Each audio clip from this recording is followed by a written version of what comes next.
कभी कभी ऐसा होता है ना कि कोई एकदम साधारण सी दिखने वाली चीज अपने अंदर कितनी बड़ी कहानी छिपाए होती है। आज हम एक ऐसी ही चीज की बात करने वाले हैं, एक जापानी बॉक्स कटर, और इसके डिजाइन की गहराई में उतरेंगे। तो सवाल ये है कि आखिर एक डिजाइन को सच में ग्रेट क्या बनाता है?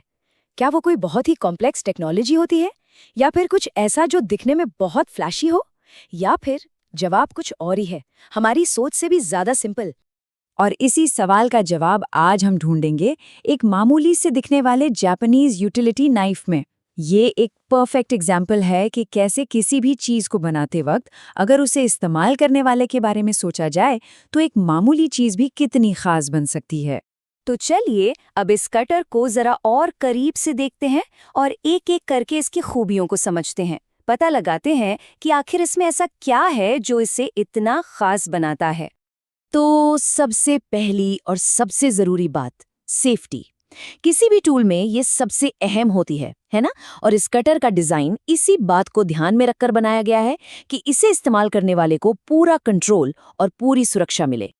अब देखिए, इसमें एक छोटा सा पहिया है। ये देखने में मामूली लगता है, पर यही इस डिज़ाइन की असली जीनियस है। ये ब्लेड को अपनी जगह पर एकदम कस कर लॉक कर देता है। मतलब काम करते वक्त ब्लेड ना तो आगे फिसलेगा न पीछे। इससे मिलता है पूरा कॉन्फिडेंस और जबरदस्त सटीकता। अच्छा, अब आते हैं इसकी दूसरी जबरदस्त खूबी पर। ये एक ऐसी प्रॉब्लम को सॉल्व करता है जो बहुत ही कॉमन है। जब ब्लेड पुरानी या कुंद हो जाए तो क्या करें? इसका सल्यूशन भी कमाल का है। कटर के पिछले हिस्से में जो कैप है उसमें एक छोटा सा स्लॉट है। बस ब्लेड का पुराना हिस्सा उसमें फंसाइए और एक झटके में तोड़ दीजिए। एकदम सेफ, क्लीन और आसान। और कमाल की बात यह है कि एक नई तेज धार पाने के लिए किसी और टूल की जरूरत ही नहीं है। सब कुछ इसी में है। और अब इसकी तीसरी और शायद सबसे कमाल की बात, यह दिखाता है कि इस डिजाइन में हर किसी का कितना ध्यान रखा गया है। देखिए, इस कटर की बॉडी बिल्कुल सिमेट्रिकल है, यानी दोनों तरफ से एक जैसी। इसका मतलब ये है कि ब्लेड को निकालकर पलटकर वापस लगाया जा सकता है, और ये लेफ्ट हैंडेड यूजर्स के लिए परफेक्ट बन जाता है।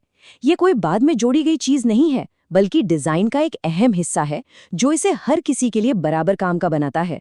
तो अब तक हमने जो भी फीचर्स देखे वो बस यूं ही नहीं डाल दिए गए हैं। ये सभी फीचर्स असल में एक बहुत बड़े और गहरे डिजाइन फिलॉसफी का हिस्सा हैं। यहाँ ये एकदम साफ दिखता है। ऑटो लॉक स्लाइडर मतलब सुरक्षा को सबसे ऊपर रखना। ब्लेड स्नैपर का मतलब है काम में ज्यादा से ज्यादा एफिशिएंसी लाना, और सिमेट्रिकल बॉडी का मतलब है कि ये सबके लिए आसानी से उपलब्ध हो। सुरक्षा, एफिशिएंसी और एक्सेसिबिलिटी ये सिर्फ शब्द नहीं बल्कि इस टूल की आत्मा है। और ये सारी बातें हमें एक बहुत बड़े आइडिया तक लेकर आती हैं, वो फिलॉसफी जो इस शानदार डिजाइन के पीछे की असली वजह है। और वो आइडिया है काइजन। ये एक जापानीज फिलॉसफी है जिसका मतलब है लगातार बेहतर होते रहना, छोटे छोटे सुधारों के जरिए। ये कोई एक दिन में होने वाली क्रांति नहीं है, बल्कि हर रोज थोड़ा थोड़ा बेहतर बनने का एक सफर है।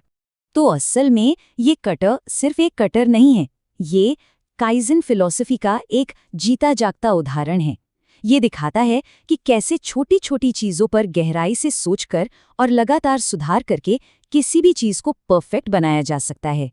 तो इस एक छोटी सी चीज को इतने करीब से देखने के बाद हमें क्या सीखने को मिलता है? इससे हम क्या सबक ले सकते हैं? शायद यही कि असल इनोवेशन हमेशा किसी बड़े धमाके में नहीं होता। अक्सर वो लोगों की ज़रूरतों को समझने और उन्हें पूरा करने के लिए किए गए छोटे छोटे लगातार सुधारों में छिपा होता है। और ये बात इसलिए मायने रखती है क्योंकि ये हमें अपने आसपास की रोज़मर्रा की चीज़ों को एक नए नज़रिए से देखने के लिए मजबूर करती है। तो अगली बार जब भी कोई साधारण सी चीज़ हाथ में हो तो एक पल रुककर उसके डिज़ाइन के बारे में सोचना। क्या पता उसमें भी कोई ऐसी ही छिपी हुई कहानी मिल जाए।